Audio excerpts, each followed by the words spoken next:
थोड़ी देर के लिए खुदा के कलाम से हम देखेंगे। आपके पास अगर आपके बाइबल है तो आप निकाल सकते हैं प्रेरितों के काम उसका दूसरा अध्याय वचन 13 से लेके 1 से लेके 13 तक। Acts of Apostle chapter 2 verse 1 to 13। प्रेषितांची कृत्ये याचा दुसरा अध्याय आणि वचन 1 से 13 या इससे आज हम देखने वाले हैं। प्रेरितों के काम दूसरा अध्याय वचन 1 से 13।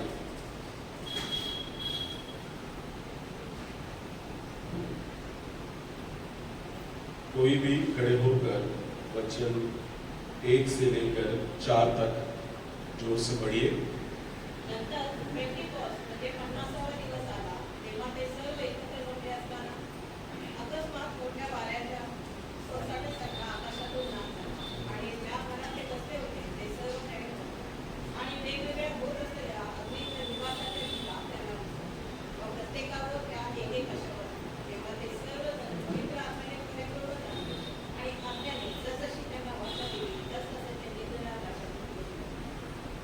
आइए हम अपने स्वरों को झुकाएंगे और आंखें बंद करके दुआ मांगेंगे। धन्यवाद देते परमेश्वर आज के इस वक्त के लिए जो वक्त आपने दिखाया है, ताकि हम सब मिलकर आपके नाम की हमद सना करने का मैं नहीं बल्कि आपकी आत्मा आपके लोगों से उनके जरूरत के अनुसार बात करें। ये सब कुछ हम आपके बेटे खुदावंद यीशु मसीह के नाम से मांगते कर आमीन। परमेश्वर का धन्यवाद हो आज के इस सुबह की वक्त के लिए। आज जानते हैं कि आप आज कौन सा दिन है? आपको पता है आज कौन सा दिन है? पेंटिकुस्त का दिन, 50वां दिन। और क्या हम इसे मनाते हैं या फिर क्या हम अपने कलीसिया में इसको मनाते आए हैं अभी तक? We celebrate, हम इसको मनाते हैं। क्यों मनाते हैं? क्या हुआ था उस दिन? परमेश्वर की आत्मा अपने उन लोगों के ऊपर जो ऊपरी मंजिल में 120 करीबन बैठे थे उनके ऊपर उतर आई थी। थोड़ा हिस्टोरिकल पार्ट देखेंगे और उसके बाद आज का सर्मन में आपसे जो परमेश्वर ने मुझे बताया है वो बोलना चाहूंगा। और इसका आखिरी जो पॉइंट होगा, सचमुच जब मैं इसको लिख रहा था प्रार्थना करके कि परमेश्वर तू बता कि मैं किस प्रकार से इसका विश्लेषण अपने कलीसिया में करूं, तो आखिरी जो पॉइंट मुझे परमेश्वर ने दिया है वो सचमुच हम सब के लिए एक आशीष का कारण होने वाला है। तो कृपया करके आप ध्यान से सुनना। पेंटिकुस्त की पार्श्वभूमि यह है कि उन दिनों में पुराने नियम में एक पर्व होता था जिसे फसल का पर्व कहा जाता है, या फिर डालियों का पर्व नहीं पर द फ्रूट ऑफ हार्वेस्ट कहा जाता है। अब मान लो कि फसल हुआ और उसके बाद कहा गया था कि उसके बाद तुम 50 दिन गिन लेना और फिर परमेश्वर के लिए अन्न बलि तुम लेके आना 50वें दिन, तो 50th डे। अब देखिए जब यहाँ पे ये घटना हो रही है तो लिखा है कि कितनी सारी जातियां वहां पे, पढ़ा आपने? बहुत सारी जातियां, ठीक है। अब ये जातियां कौन है? ये यहूदी लोग हैं जो अलग अलग प्रांतों में रहते आ रहे हैं। मान लो हमारे इस पूना में या पिपरी में केरला के कुछ लोग आए या हमारे यहाँ के लोग वहां पे गए हैं, है कि नहीं? तो उनका बर्थ प्लेस क्या है? केरला है, पर वो यहाँ पे आके शिफ्ट हो गए, यहाँ पे काम धंधा करते, यहाँ पे उनका जिंदगी वो बिता है। ऐसे बहुत सारे यहूदी थे जो अपने प्रांत, अपने जन्मभूमि को छोड़ के अलग अलग प्रांतों में बस गए थे। पर एक दिन ऐसा आता था कि वो सब लोग यरूशलेम में आके इकट्ठा होते थे, सब लोग। और वो था the fruit of the spirit,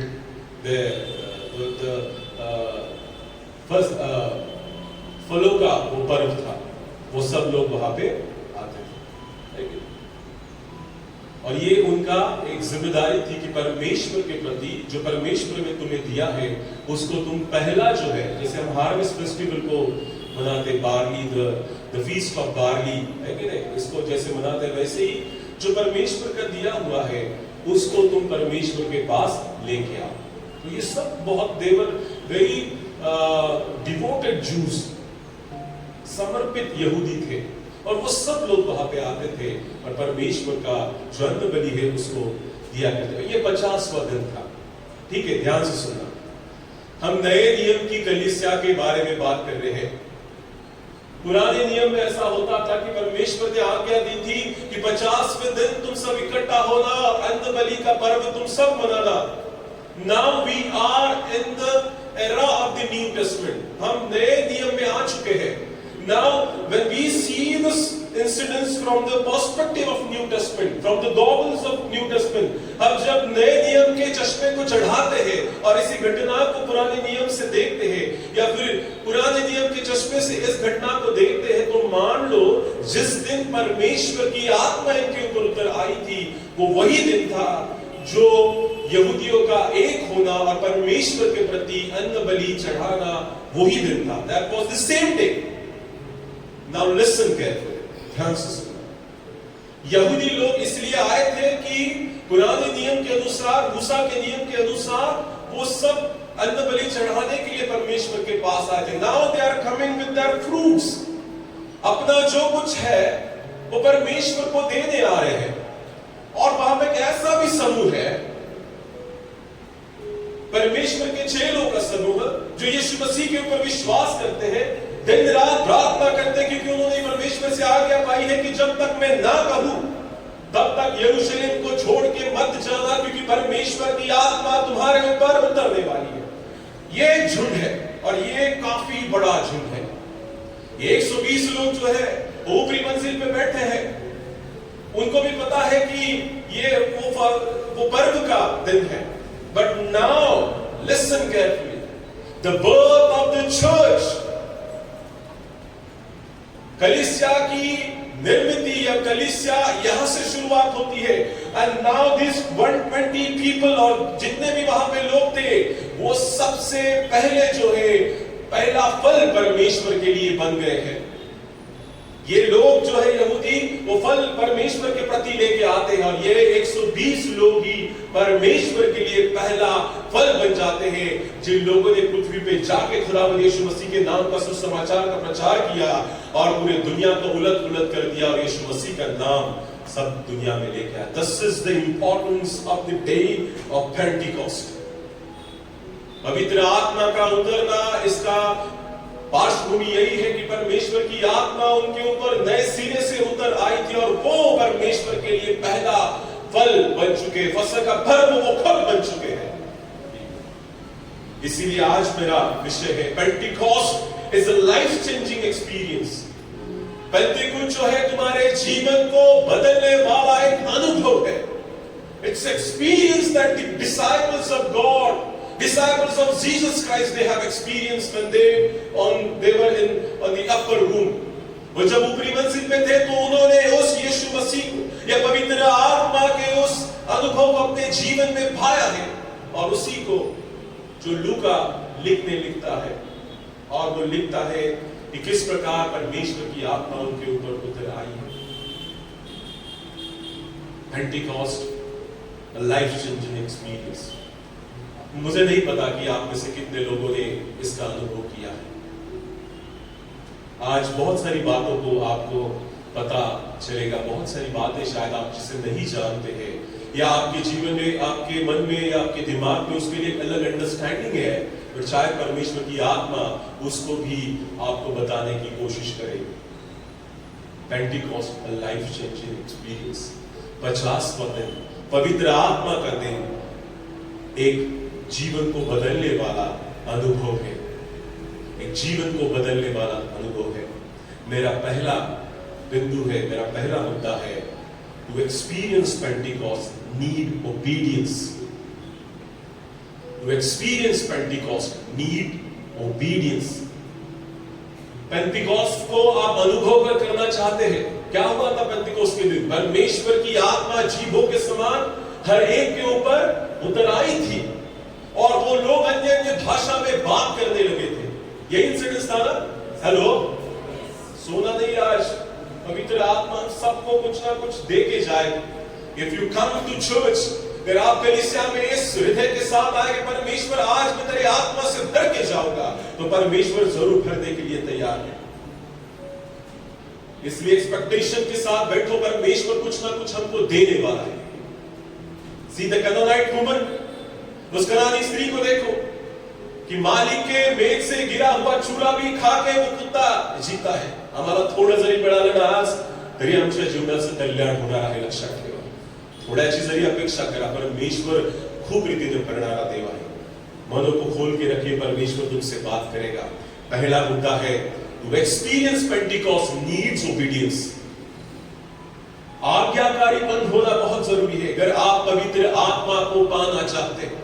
सुना आपने, पवित्र आत्मा से घर भरना चाहते हो तो आज्ञाकारीपन बहुत महत्वपूर्ण है, जिसका सरल उदाहरण है प्रेरितों के काम इसका पहला अध्याय 8वें वचन में अगर आप पढ़ेंगे तो वहां पे लिखा है, परंतु जब पवित्र आत्मा तुम पर उतर आएगा तो तुम सामर्थ पाओगे और यरूशलेम और सारे यहूदिया और समरिया में और पृथ्वी की छोर तक मेरे गवाह होगे।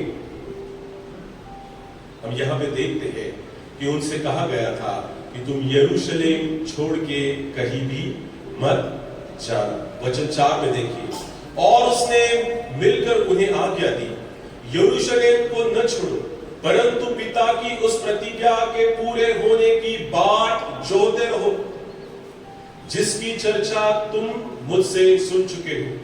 अब देखिए ये क्या है, लूका जो है वो इसको लिखता है। लिखने वाला कौन है? हेलो, कौन है? लूका कौन था? डॉक्टर था। और कौन था? यीशु मसीह का चेला था, जिन्होंने आंखों देखी लिखना शुरू किया। किसको लिख रहा है? थियोफिलस नाम का एक राजा उसको लिखा, और वो बता रहा है कि उसने क्या देखा है, क्या देखा है उसने। तब यीशु मसीह था और यीशु मसीह कहता है कि देखो, 4 वचन में लिखा है कि उसने आज्ञा दी। Now he has given commandment to them. क्या दी है? यरूशलेम को न छोड़ो, परंतु पिता की उस प्रतिज्ञा को पूरे होने की बाट जोते रहो। हेलो, यरूशलेम को मत छोड़ो, पर परमेश्वर पिता की इच्छा को पूरी होने की बाट जोते रहो। ये क्या है? परमेश्वर यीशु मसीह ने उनको आज्ञा दी ना। यीशु मसीह का मृत्यु हुआ, उसके बाद तीसरे दिन वो जी, उसके बाद क्या हुआ? 40 दिन तक वो उनको दर्शन दे दिया, और उसके बाद चला गया। अब ये जो है 10 दिन है, ठीक है, ध्यान से सुनना। 40 दिन हो चुके हैं, बार बार उसने आज्ञा दी है कि तू मत छोड़ना, मत छोड़ना, मत छोड़ना। जब तक यीशु मसीह था ना उनके साथ, तब तक कुछ नहीं था, सब अच्छा चल रहा था। हेलो, सुन रहे आप? जोपर्यंत देव तुमच्या जीवनात सगळं चांगलं चालणार, ज्या दिवशी देव तुमच्या जीवनातून निघून जाणार, मग तुम्ही जीवनाची दुसरी खरी बाजू पण बघणार, लक्षात ठेवा। देवाला जीवनातून जाऊ देऊ नका। देव तर तुम्हाला सोडणार नाही। तो काय म्हणतो? परमेश्वर क्या कहता है? मैं तुझे नहीं छोड़ूंगा, नहीं त्यागूंगा। It is he, it is us, हम है, हम उसे छोड़ देते हैं, कई बार छोड़ते हैं। यीशु मसीह ने कहा था कि मत छोड़ना, यरूशलेम को मत छोड़ना। 10 दिन है उनके पास, ठीक है। अब देखिए ये 10 दिन में ये पतरस जो है पहला क्या करता था? नहीं क्या मछुआरा था ना, तो हम पहले देख चुके हैं कि वो कुछ चेलों को लेके कहा गया, मछली पकड़ने के लिए गया, जानते ना, और कुछ चेले उसके साथ हो भी लिए। चला यीशु क्रिस्त गेला, चला गया यीशु मसीह, चलो मछली पकड़ने के लिए जाए। अब हो सकता है अभी तक 40 दिन तो यीशु मसीह उनको दर्शन दे रहा था, अब यीशु मसीह भी चला गया है, तो उनकी जीवन की परिस्थिति कुछ दुविधाजनक है। क्या होता है, आता है कि नहीं पवित्र आत्मा? शायद हुआ होगा, मैं नहीं जानता, क्योंकि they were also human beings था। क्या करें क्या नहीं करें, पर उन्होंने परमेश्वर के आज्ञा के अनुसार किया। 10 दिन तक लगातार वो मिलते रहे और प्रार्थना करते रहे। इसका परिणाम क्या हुआ? सुनिए, आज्ञाकारीपन का परिणाम क्या हुआ? परमेश्वर के आत्मा को उन्होंने पाया। आज यीशु मसीह हमें बहुत सारी आज्ञा देता है, क्या हम उसे सुनते हैं? हमें पेंटिकॉस्ट का अनुभव सबको लेना है कि पवित्र आत्म्याने सगळ्यांना भरायचंय। आमेन। इसलिए पौलुस क्या कहता है कि तुम पवित्र आत्मा के चलते हुए चलो, ना कि शरीर के चलते हुए चलो। सबको करना है। Lord let your spirit guide me. देवा, मी नाही, तुझा आत्मा मला मार्गदर्शन करू दे माझ्या प्रत्येक जीवनाच्या निर्णयामध्ये। इफ यू वांट दैट, अगर आप चाहते कि परमेश्वर की आत्मा आपको अगुवाई करे, तो first thing you are supposed to do is obedience towards God. परमेश्वर के प्रति आज्ञाकारी रहो। ये चेले जो थे परमेश्वर के प्रति आज्ञाकारी रहे, और उसका परिणाम यह हुआ कि उन्होंने पवित्र आत्मा को पाया। वो लगातार दिन और रात प्रार्थना करते रहे। वो उन्होंने जगह नहीं छोड़ी। वो वहीं पे बैठे कि एक दिन आएगा, जैसा उसने कहा है परमेश्वर, उसकी आत्मा जरूर उंडेलेगा। और उनका आज्ञाकारीपन जो है, उनका प्रार्थना के उत्तर में बदल गया है। मेरे प्रिय, सुन रहे मुझे आप? उनका आज्ञाकारीपन उनके प्रार्थना का उत्तर में बदल गया है। Are you obedient towards God? आप परमेश्वर के प्रति क्या आज्ञाकारीपन है, उसके वचन के प्रति आज्ञाकारीपन है क्या आपके पास? If you are obedient, God will definitely pour His Spirit on you. He will fill you with the His Spirit. परमेश्वर आपको उसकी आत्मा से जरूर भरेगा, पर परमेश्वर के वचन के अनुसार हमें चलना बहुत जरूरी है। मी परत सांगतो प्रिय, आज 50वा दिवस आहे, पवित्र आत्म्याचा दिवस आहे। ही पारंपरिकता खूप झाली, ढोंग खूप झालं, खोटारडं पण खूप झालं, झूठ बहुत हो गया। अभी कहीं ना कहीं बदलने की जरूरत है, परिवर्तन की जरूरत है। मेरे लोकांना दाखवण्यासाठी करू नका, कुठेतरी बदलायला पाहिजे आम्हाला। ही पारंपरिकता कुठेच घेऊन जाऊ शकत नाही मातीशिवाय, लक्षात ठेवा। बदला, देव अजूनही वेळ आहे, क्षमा प्राप्तीचा काळ आहे, तोपर्यंत देवाला मिळवा। एक दिवस देव अकस्मात येईल, त्यावेळेस आम्ही काही उत्तर देऊ शकणार नाही, लक्षात। एक दिन जब परमेश्वर आएगा, कुछ नहीं कह सकते। मैं कल जो है कुछ दिन पहले एक रील सुन रहा था, उसमें एक प्रचारक कहता था कि there is a word in English, someday I will do it. एक दिन मैं करूंगा, एक दिन मैं पश्चाताप करूंगा, एक दिन मैं बाइबल रीड करूंगा, एक दिन मैं प्रार्थना करूंगा, एक दिन मैं घुटनों पे जाऊंगा, एक दिन मैं पार्ट टाइम करूंगा, एक दिन। और ये एक दिन कभी नहीं आता है मेरे प्रियो। ये एक दिन करते करते परमेश्वर का आना होगा, तब तुम क्या कहोगे कि मैं एक दिन करता रहा और एक दिन भी मैंने वो नहीं किया। एक दिन की राह मत देखो। A God can come any time। परमेश्वर कभी भी आ सकता है। परमेश्वर की आत्मा हम सबसे आज कह रही है, एक दिन की राह मत देखो, एक दिन की राह मत देखो। परमेश्वर का आना बहुत नजदीक है मेरे।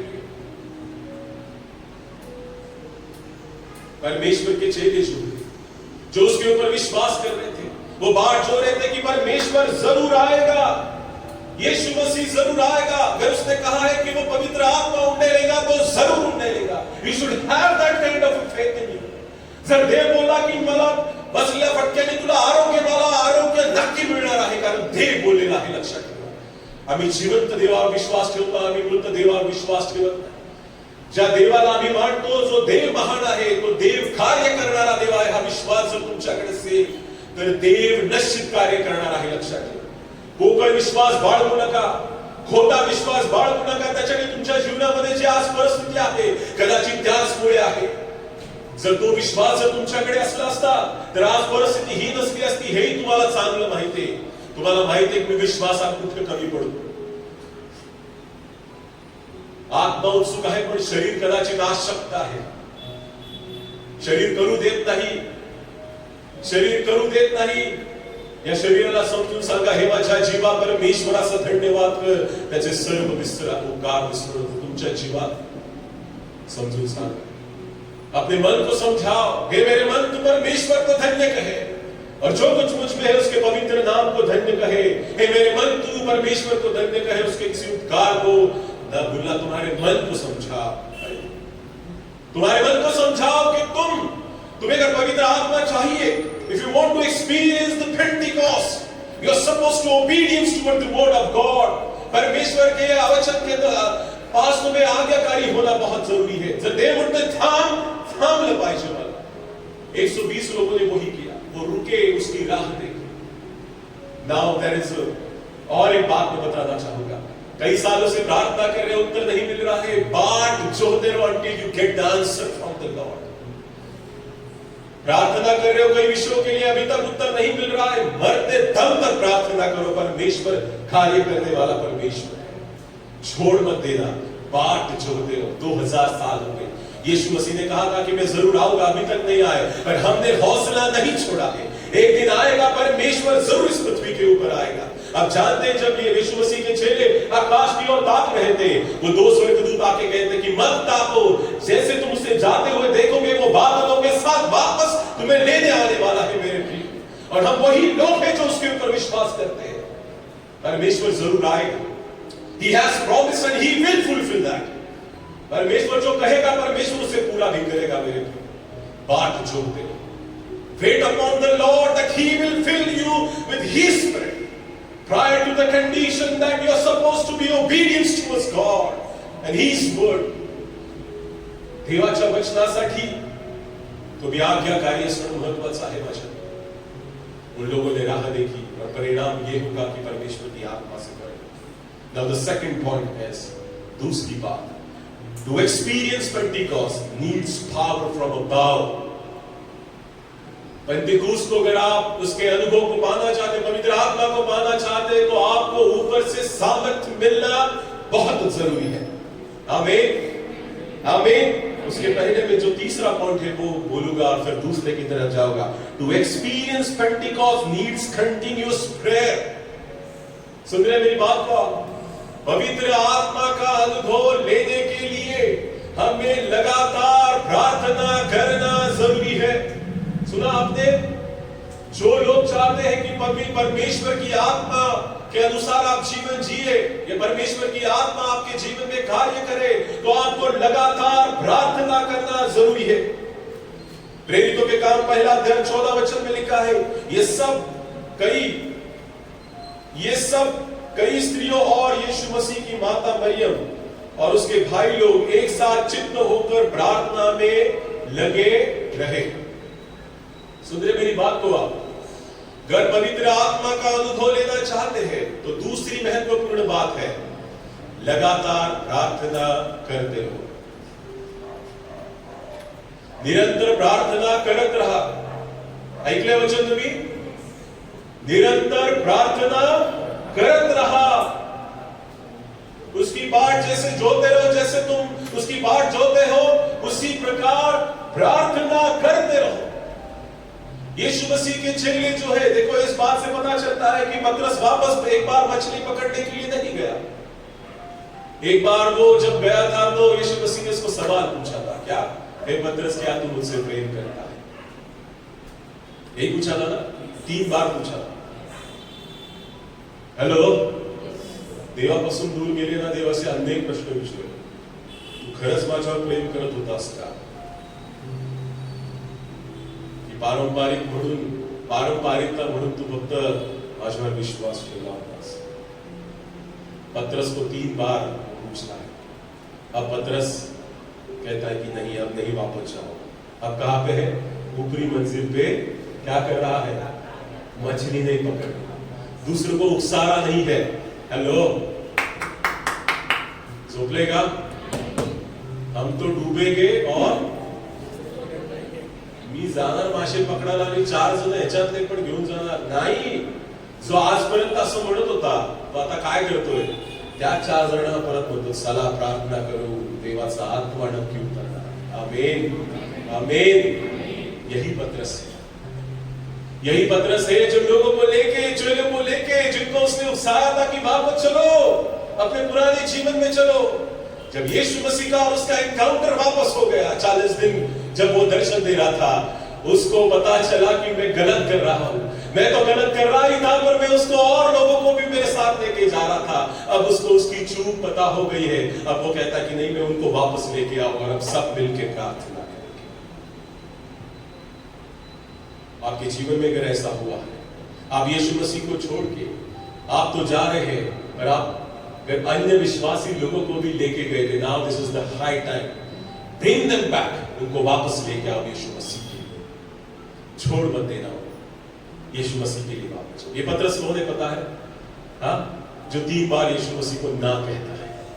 हेलो, कौन है? 3 बार यीशु मसीह को ना।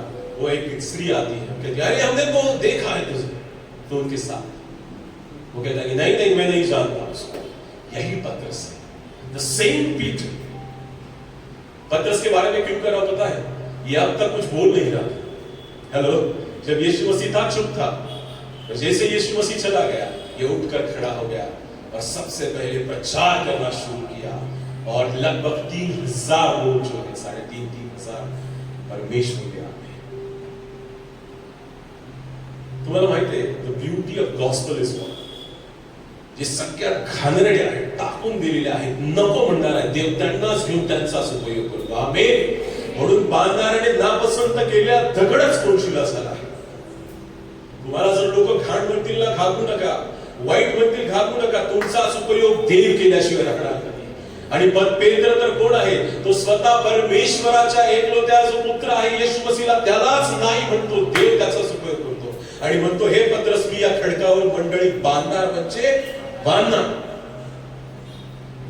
जो देवाच्या जास्त दूर जाईल देव त्याचाच उपयोग करणार. आमेन, आमेन. इसका मतलब ये नहीं है कि आप नहीं, ऐसा नहीं है. योना भी था जो क्या कर रहा था? दूर दूर भाग रहा था. तो निनवे में उसको ही भेजा और पूरा प्रांत जो है परमेश्वर में.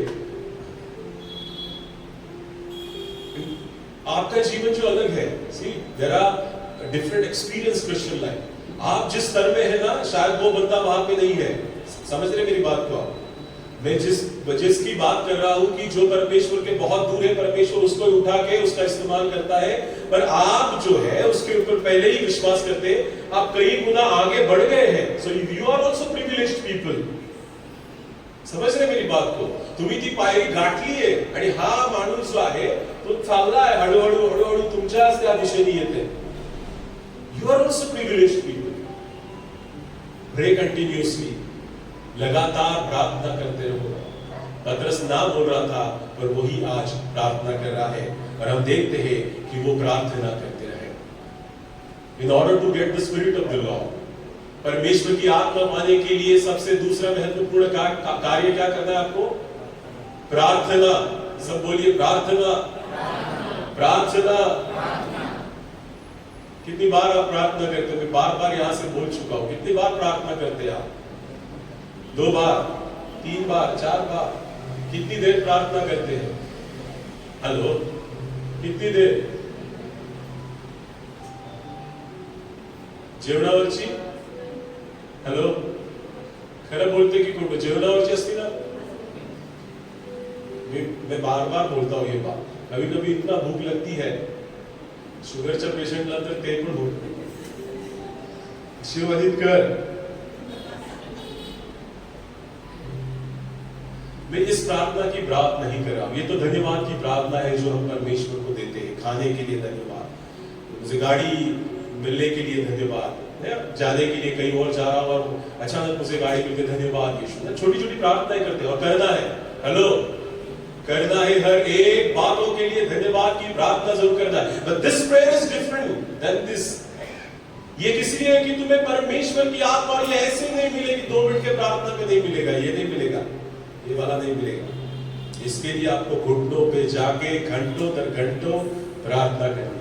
यीशु मसीह को देखो, देखो बाहर की बात नहीं कर रहा. यीशु मसीह चेलों को छोड़ देता था और एकांत में जाके पिता से.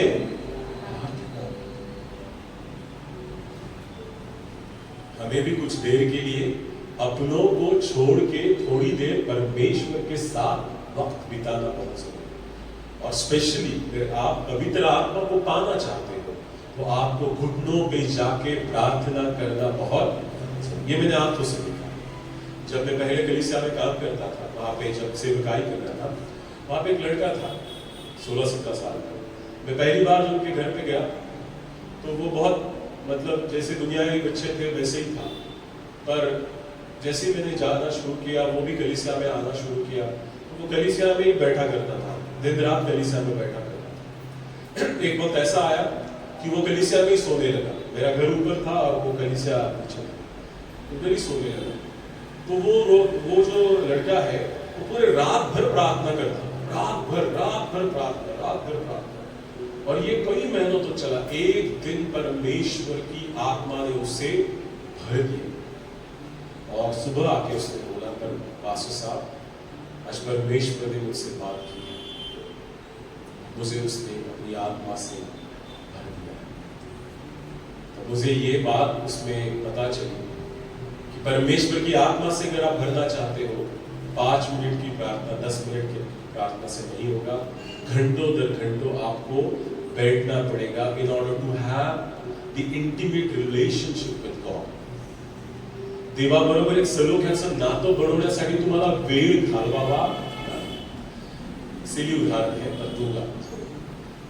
बॉयफ्रेंड और गर्लफ्रेंड होते हैं, हेलो, शादी के पहले जो, तो वो जितना ज्यादा वक्त बिताएंगे उतना एक दूसरे को समझ पाएंगे, है कि नहीं? तो जब समझ पाएंगे तो शादी करने का वो निर्णय ले सकते। कब लेंगे? जब एक दूसरे को अच्छा समझ पाएंगे। परमेश्वर का हमारा भी ऐसा है। हम जब परमेश्वर के पास प्रार्थना में जाते हैं तो the beauty of his love we can understand. समझते मेरी बात को आप? उसके प्रेम का जो सुंदरता है उसको तभी जान सकेंगे, और तभी परमेश्वर उसका जो स्पेशल गिफ्ट है, पवित्र आत्मा हमारे ऊपर उंडेलेगा। तो पवित्र आत्मा का अनुभव अगर करना चाहते हो तो आपको प्रार्थना में लगातार बैठना पड़ेगा। उनके लिए कह रहा हूं जो पवित्र आत्मा पाना चाहते हैं, इस प्रकार की पवित्र आत्मा। फिर तीसरा जो बात है, the experience, to experience Pentecost needs power from above. पवित्र आत्मा पाने के लिए हमें ऊपर से भी सामर्थ्य मिलनी चाहिए जो इनके ऊपर उतर आई थी। कौन सी? आग की समान जीभों, आग जो है जीभों के समान उनके ऊपर उंडेल दी गई। The power is very important. लेकिन परमेश्वर की उस सामर्थ्य को जब तक महसूस नहीं करेंगे, जब तक वो परमेश्वर की सामर्थ्य हमारे ऊपर नहीं आएगी, कार्य नहीं होगा। एक उदाहरण बताऊंगा, पिछले सप्ताह भी बताया था। वो जो लहू बहने वाली स्त्री थी, उसको क्या कहा? एक वाक्य, हेलो, क्या कहा था उसको? मुझ में से सामर्थ्य निकल गई, जा तेरे विश्वास में तुझे चंगा किया। पर ये वाक्य जो है सोचने वाला है ना। यू थिंक, माझ्या तू सामर्थ्य बाहेर पडले, कोणी मला स्पर्श केला, समोर या, मी घाबरत सामर्थ्य महत्वाचं. हे सामर्थ्यच कार्य करतं, लक्षात ठेवा. तुमच्या प्रार्थना कधीतरी कितीतरी वेळा नुसत्या पोकळ असणार, म्हणून प्रार्थनेचा एक स्पेशल पैराज लिहिलाय मत्ती रचित सुसमाचार में. प्रार्थना के बारे में एक पूरा जो है गद्यांश लिखा गया कि तुम ढोंगियों के समान चौराहे पे जाके बड़ी बड़ी प्रार्थनाएं, बड़े बड़े शब्दों का इस्तेमाल करके मत करो. God doesn't like that. परमेश्वर त्याच्याने प्रसन्न होत नाही. लक्षात, भग्न आणि अनुतप्त हृदय देवाला प्रिय आहे, तुमच्या मोठमोठ्या प्रार्थना प्रिय नाही. शास्त्री आणि परुषी तेच करत होते, मोठमोठ्या प्रार्थना रचून देवाला सांगत होते. देव म्हणतो मला नाही आवडत त्या, म्हणून म्हणतो त्या झकाताराची प्रार्थना ऐकली गेली की मी पापी आहे, अशी लायकी. प्रार्थना पण जेमतेम असू द्या, लक्षात ठेवा. मुद्देसूद प्रार्थना असणं महत्वाचं. प्रार्थना की और जब सामर्थ्य उससे निकली तो वो स्त्री चंगी हो गई. पवित्र आत्मा अगर पाना चाहते हो तो तुम्हें परमेश्वर के सामर्थ्य की जरूरत है, और यही सामर्थ्य परमेश्वर के आत्मा में तब्दील हो जाता है. लेकिन वो जीभों जो आग है उनके ऊपर उतर आई, सामर्थ्य उतर आया, और वो किस में तब्दील हो गया? पवित्र आत्मा में तब्दील. ये तीसरी बात है. पहली बात हमने देखी कि पवित्र आत्मा चाहते हो तो आज्ञाकारी होना बहुत जरूरी है. दूसरी बात, पवित्र आत्मा चाहते हो तो लगातार प्रार्थना करना जरूरी है. तीसरी बात, पवित्र आत्मा चाहते हो तो आपको सामर्थ्य की जरूरत है. और चौथी और आखिरी बात, to experience Pentecost needs fulfilment.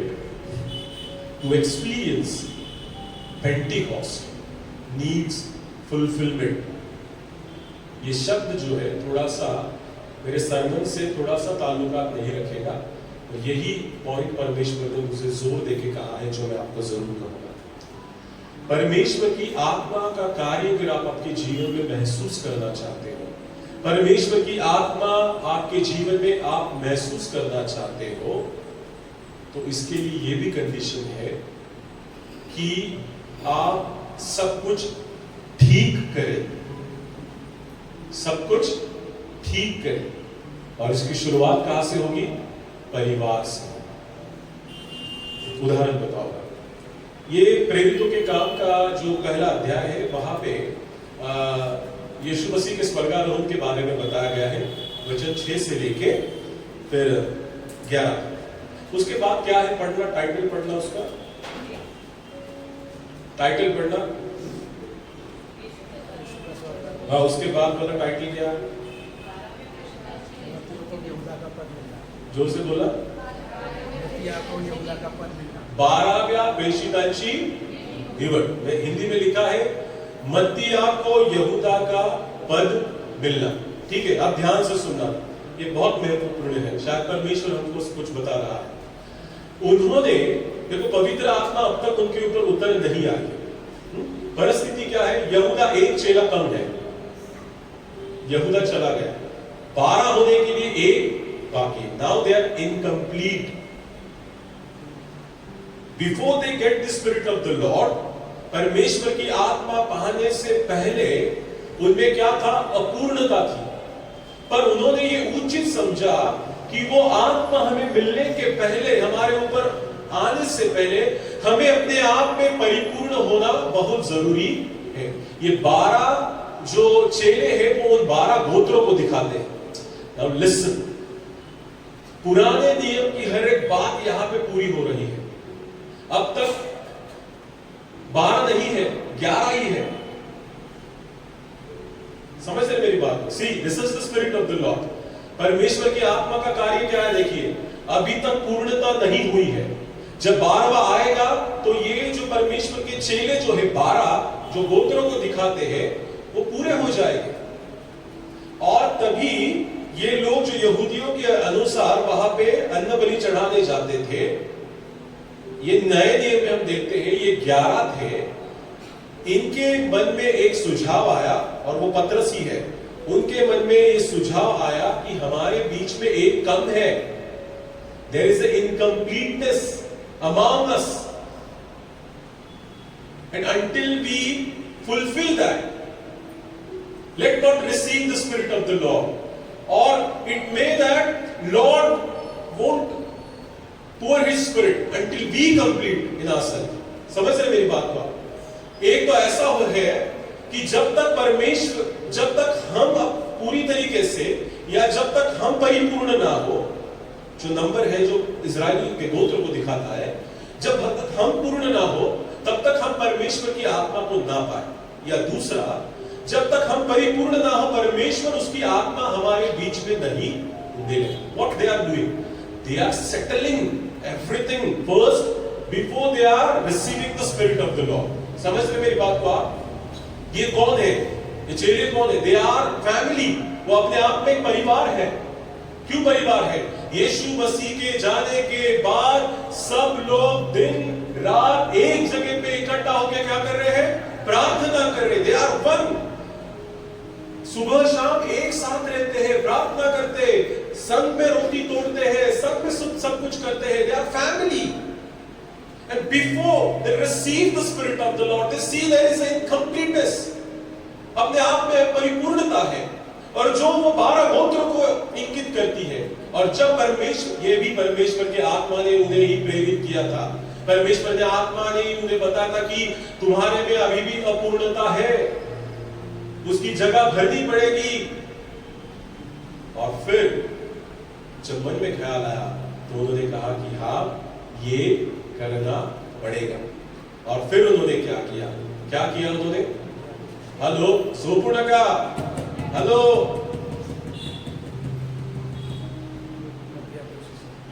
क्या किया उन्होंने? चिट्ठियां डाली, प्रार्थना करके चिट्ठियां। किसकी चिट्ठी आई? किसकी? मत्तिया। हाँ, और दूसरा कौन था उसका? यीशु। मैं आशा करता हूं कि उसको दुख नहीं हुआ होगा, क्योंकि मत्तिया आगे चला गया। हमारा भी स्वभाव ऐसा ही होना चाहिए, ठीक है। तो जब उन्होंने, देखिए आप वचन में पढ़िए 26वां वचन, पहले में काम पहला थे 26। तब उन्होंने उनके बारे में चिट्ठियां डाली, जो दो नाम अभी अपने लिए है, युस्तुस और मत्तिया, उनके दोनों के बारे में चिट्ठियां डाली, और चिट्ठी मत्तिया के नाम पर निकली। अतः वह उन 11 प्रेरितों के साथ गिना गया। सुना आपने? ठीक है, अभी कोरम पूरा होगा, लेकिन 12 झाले ना पूर्ण, हे 12 पूर्ण दाखवतात ते 12 गोत्रांना दाखवतात। आता परिपूर्णता आणि मगच दुसऱ्याच खेपेला the next day the spirit of the Lord, परमेश्वर की आत्मा उनके ऊपर उतर आई। What we can learn from this point, listen carefully, ध्यान से सुनो, ये महत्वपूर्ण अंग है। पवित्र आत्मा पाना चाहते हो, सेटलमेंट करना पड़ेगा। कौन सा settlement? If you have issues in your family, settle that. Until that you will not receive the spirit of the Lord. समझ रहे मेरी बात? परिवार में कुछ गिले शिकवे है, सेटल करो, तब तक पवित्र आत्मा नहीं। तुमचे मन एकमेकांविरुद्ध वाईट आहेत, चुकीचे आहेत, काय अपेक्षा करतो आम्ही देवाच्या पवित्र आत्म्याच्या? यांनी सेटल केलं, सगळं सेटल केलं, आणि मगच देवाचा आत्मा त्यांच्यावर उतरून आला पाहिजे। एकमेकांबरोबर वाद, where it connects to today's life, the contemporary world, ज्याच्यामध्ये आम्ही जगत आहोत, त्याच्यामध्ये कुठं कनेक्ट होतो माहितीये का? त्यावेळेची गरज काय होती? ह्या 11वी 12वी जागा भरणं ही त्यांच्या कुटुंबातली गरज होती। समजते तुम्हाला? तुमच्या कुटुंबातली गरज काय आहे तुम्ही ओळखा। येते तुमच्या लक्षात? हॅलो, तुमच्या कुटुंबातली गरज काय तुम्ही तुमचं ओळखा आणि ती पूर्ण करा, तरच देवाचा आत्मा तुमच्या वर किंवा तुमच्या कुटुंबामध्ये उतरून येणार, म्हणजे येणारच। परंतु सेटलमेंट करनी पडेल। सेटल, आई वडिलांमध्ये प्रॉब्लेम आहे, सेटल। पिछली बार पारकर मैडम ने बहुत अच्छा संदेश दिया, तो find the sermon she has given, practical. माँ बाप में प्रॉब्लम है और दोनों पवित्र आत्मा चाहते हैं, क्या करना पड़ेगा? समझौता करना पड़ेगा, वेदी के पास आना पड़ेगा। और वेदी यही नहीं है, तुम्ही तुमच्या घरी पण धन्यवादाच्या वेद्या गुडघ्यावर जाऊन बांधू शकता। हे स्ट्रक्चर आहे फक्त, हे काय आहे? स्ट्रक्चर। जिथे गुडघे टेकतात तिथे वेदी आहे, लक्षात ठेवा। आमीन, आमीन। जितने भी पुराने नियम में देखो, जितने भी ऑल्टर बांधे थे, वहां पे वो लकड़ियां नहीं थी, घुटनों पे दब पत्थर लेके आते थे और वहीं पे वेदी बन जाती थी।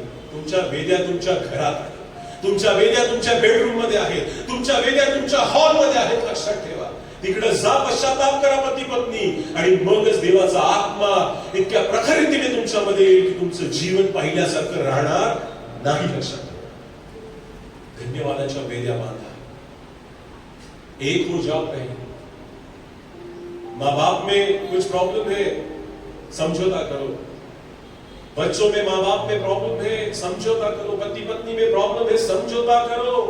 रिकंसाइल टू ईच अदर, एक दूसरे के बीच में, तभी पवित्र आत्मा वास होगे। तोपर्यंत पवित्र आत्म्याची अपेक्षा करू नका, मिळणार नाही जोपर्यंत सेटल होणार नाही। मिळणार ही खरी गोष्ट आहे, यू विल गेट इट। देव तुमच्यावर प्रेम करतो।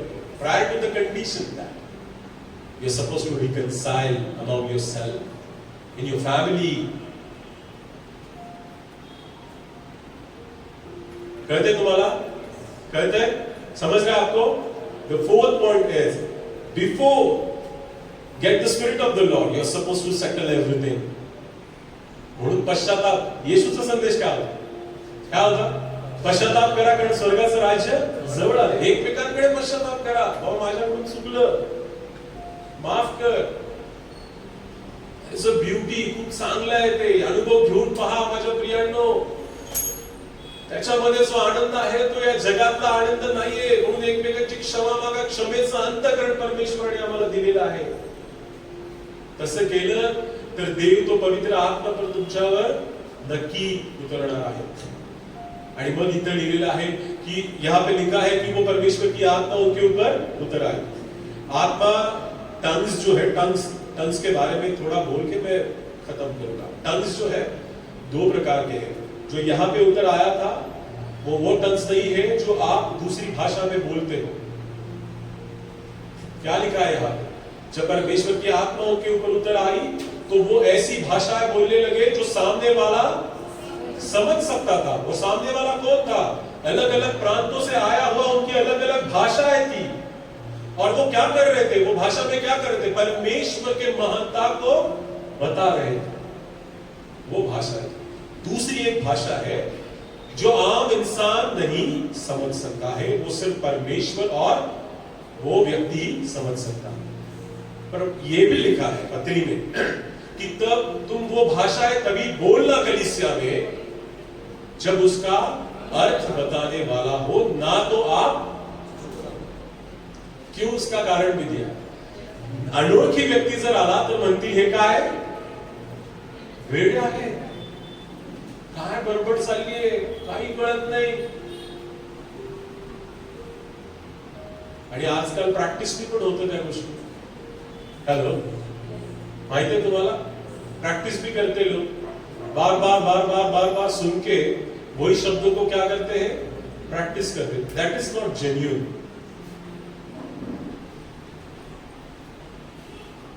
परमेश्वर की आत्मा वो जो टंग्स पे बात करते हैं प्रैक्टिस से नहीं होगा. अगर आप इस गलतफहमी में है कि मैं एक फलाने चर्च में जाऊंगा जहां पे लोग पूरा चर्च जो है आत्मा में प्रार्थना करता है, मैं जाऊंगा जाऊंगा जाऊंगा सीखूंगा, नहीं होगा. मैं जिस कॉलेज में पढ़ता था वहां पे that was the Pentecostal charismatic seminary. और वहां पे जो बच्चे थे वो बहुत आत्मा में प्रार्थना कर रहे थे टंग्स पे. और मैं जब देख रहा था वो छलांग लगा रहे थे, जोर जोर से परमेश्वर की आराधना कर रहे थे. और मैं वहां पे बैठे अकेला बैठा था कुर्सी पे. मैं देखा था परमेश्वर मुझे भी ऐसी आत्मा चाहिए. मैं प्रार्थना कर रहा था परमेश्वर से.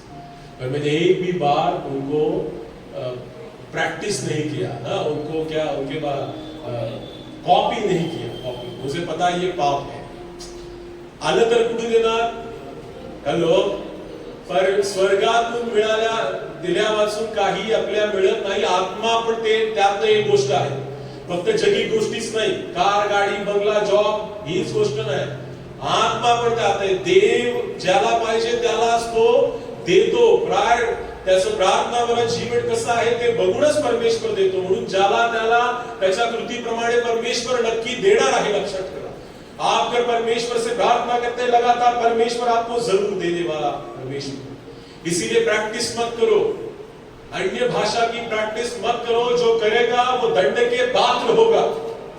ऊपर से आने दो. और ये भी लिखा है कि कलीसिया में उसका अर्थ बताने वाला है नहीं तो चुप बैठो.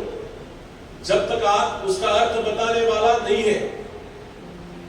आणि देवाच्या आत्म्याबरोबर खेळू नका. सगळ्यात भयंकर जर दंड काय असेल तर देवाच्या आत्म्या विरुद्ध आणि आत्म्याच्या बद्दल केलेलं काम आहे. लक्षात ठेवा. एक वेळेस पापांची क्षमा होईल पण आत्म्याच्या विरोधात केलेलं एकही तुमचं काम देव त्याला डोळे झाक करणार नाही. म्हणून जर अन्य भाषेत प्रार्थना करताय विचार करून प्रार्थना करा कि माझं जीवन तसं आहे का? मैं उस प्रकार जी रहा हूं कि जिस प्रकार मैं प्रार्थना कर रहा हूं अन्य भाषा में. It's very Holi. खूप पवित्र आहे ते. हे तुमचं आणि देवाचं एक पवित्र भाषेतलं संभाषण आहे. समजले मेरी बात को आप? लक्ष देऊन ऐका. खूप पवित्र आहे ते. म्हणून लिहिले ती भाषा फक्त कोणाला कळते? परमेश्वरालाच कळते. ये भाषा किसको समझती है? परमेश्वर को समझती है. इसलिए उसको हल्के में मत लेना. जब आप परमेश्वर कहेगा तभी उस भाषा में आप बोलो. अगर दिया है परमेश्वर ने दान तो बोलो. मैं दान ही कह रहा उसको. पर उसको आप ठट्टों में कभी मत उड़ने देना, या ऐसे ही कभी कहीं पर भी मत बोलने देना।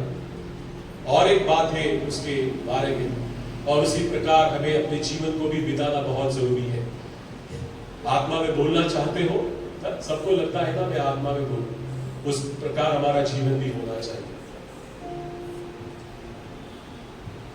आत्म्यामध्ये बोलता, एक उदाहरण सांगतो, आत्मा में बोलते हो एक वचन है, मग आम्ही कशा आहोत? यस, मैं जब इसके बारे में सोच रहा था यही वचन आया की कसं आहे ते पितळी झणझणणारी झांझर। आत्म्यामध्ये बोलताय, प्रेम नाहीये तर मग तुम्ही कशा आहात? झांझ आहात।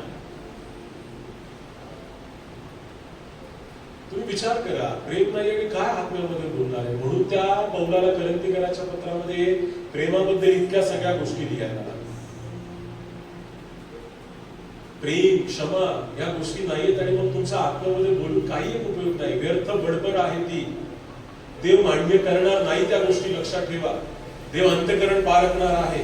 देव तुम्ही किती लोकांमध्ये उठून प्रार्थना करता हे बघत नाही, देव तुमचं अंतःकरण बघतो, लक्षात ठेवा। म्हणून जर तुमच्यामध्ये प्रेम नाहीये, एकमेकांबद्दल वाईटपणा आहे, घाणेरडापणा आहे, चुकीचापणा आहे, एकमेकांबद्दल तुमच्या मनात ईर्ष्या आहे, बोलू नका त्या भाषा। त्याच्यामुळे तुम्ही अजून दंड आणताय तुमच्या जीवनात, तुम्हाला कळत नाहीये ते, येते लक्षात तुम्हाला? ही साईड भरत राहिलीये, कळत नाहीये तुम्हाला। तुम्हाला वाटतं की मी बोलतोय, लोक खुश होतात, लोकांना वाटतं मला पवित्र आत्मा आहे, नाही, दुसरीकडे भरत चाललंय। सोच समझ के, this is the spirit of the Lord, परमेश्वर की आत्मा, उसके हल्के में मत लो। और इसीलिए आज का यही मेरा प्रचार है कि what is the Pentecost. Pentecost क्या था, या Pentecost is a life changing experience, एक जीवन में अनुभव देने वाला, देखिए इट्स अ लाइफ बदलने वाला एक अनुभव है। क्या बदलेगा, किससे बदलेगा? आज्ञाकारीपन से बदलेगा। हेलो, पवित्र आत्मा पाना चाहते हो? और इसके काम भी बहुत अलग अलग है। नाउ सी ये लोग अलग लोग हैं। प्रत्येकाला देवाने वेगवेगळी दानं दिली नाही। ही लोक कोण आहेत माहिती आहे का? यांनी फक्त असं रस्त्याने जावं आणि यांची सावली कोणावर पडावं, मला आरोग्य मिळालं। हेलो, देयर इज एक बहुत it's a treasure when you receive the real spirit of the Lord. सच में अगर परमेश्वर की आत्मा अगर तुम पे उतर आई ना, तो मान लो कि तुम जाओगे ना रास्ते पे से, तुम्हारे परछाई से भी लोग चंगे हो जाएंगे। दैट इज वही सिंबल होगा तुम्हारे बीच में सच्ची आत्मा कार्य करेगी। वो आत्मा के कार्य बहुत दिए गए। तुम्ही दुसरं पाहाल जरी ना, तरी ते भूताशे थरथर थरथर कापायला लागतील, नाही तर भूतच मारतील बरं का। तो जातो आणि 7 जणांना घेऊन येतो, लक्षात ठेवा। ढोंग करू नका पवित्र आत्म्याचं की मला पवित्र आत्मा मी काढतो, मत करो ये सब। तो सबसे पहली बात, पवित्र आत्मा चाहते हो तो आज्ञाकारी बन रहो परमेश्वर के प्रति। दूसरी बात, पवित्र आत्मा चाहते हो, लगातार प्रार्थना करते रहो, spend time with God and you will receive the spirit of the Lord. प्रार्थना में ज्यादा से ज्यादा वक्त बिताओ, आप जरूर परमेश्वर की आत्मा को पाओगे। तीसरी बात, पवित्र आत्मा चाहते हो तो परमेश्वर के सामर्थ्य की जरूर तुम्हें जरूरत पड़ेगी। और चौथी बात, पवित्र आत्मा चाहते हो तो परिवार से शुरू करो, सेटलमेंट करो, सब कुछ ठीक करो, तभी परमेश्वर की आत्मा तुम्हें जरूर प्राप्त हो। परमेश्वर के वचनों के द्वारा हम सबको आशीष करें। आइए हम सर को झुका के और आंखें बंद करके दुआ मांगेंगे। धन्यवाद देते परमेश्वर आज के इस वक्त के जो वक्त आपने दिखाया था कि हम सब मिलकर आपके नाम की हम सुना कर दे पाए। आज का वचन हमारे के लिए एक आशीष का कारण हो पाए। कोई भी व्यक्ति से गलत रीति से ना ले परमेश्वर, पर जो आपकी आत्मा है वो उन्हें समझाए कि वचन आपसे क्या कहना चाहता है, और उसको समझ के हम वापस एक बार अपने जीवन में मोड़ लें और आपके करीब आने पाए। परमेश्वर हम प्रार्थना करते हैं, यहाँ पे जो लोग बैठे जो सचमुच पर आपके आत्मा की चाह रखते हैं कि आपके आत्मा के द्वारा वो आत्मा के कार्यों को आने वाले दिनों में लोगों के बीच में कर दे पाए, उन सभी लोगों की प्रार्थनाओं को आप सुन लीजिए परमेश्वर। जैसा आज हमने कलाम में सुना है, उन्हें आज्ञाकारी मन दीजिए परमेश्वर, उन्हें लगातार प्रार्थना का मन दीजिए परमेश्वर। आपकी सामर्थ्य उनके जीवन में उनके जीवन में उतर के आने पार परमेश्वर। और वो दुनिया की जो जिम्मेदारी दी गई है परमेश्वर, दुनिया के मन मुटाव है, उसको पहले ठीक करे ताकि वो इस पवित्र आत्मा को पाने पाए। वापस एक बार इस सभी बातों को आपके पवित्र हाथों में दे देंगे। प्रार्थना वाले उद्धार करता खुदा यीशु मसीह के नाम से मांगते सुनते आमीन।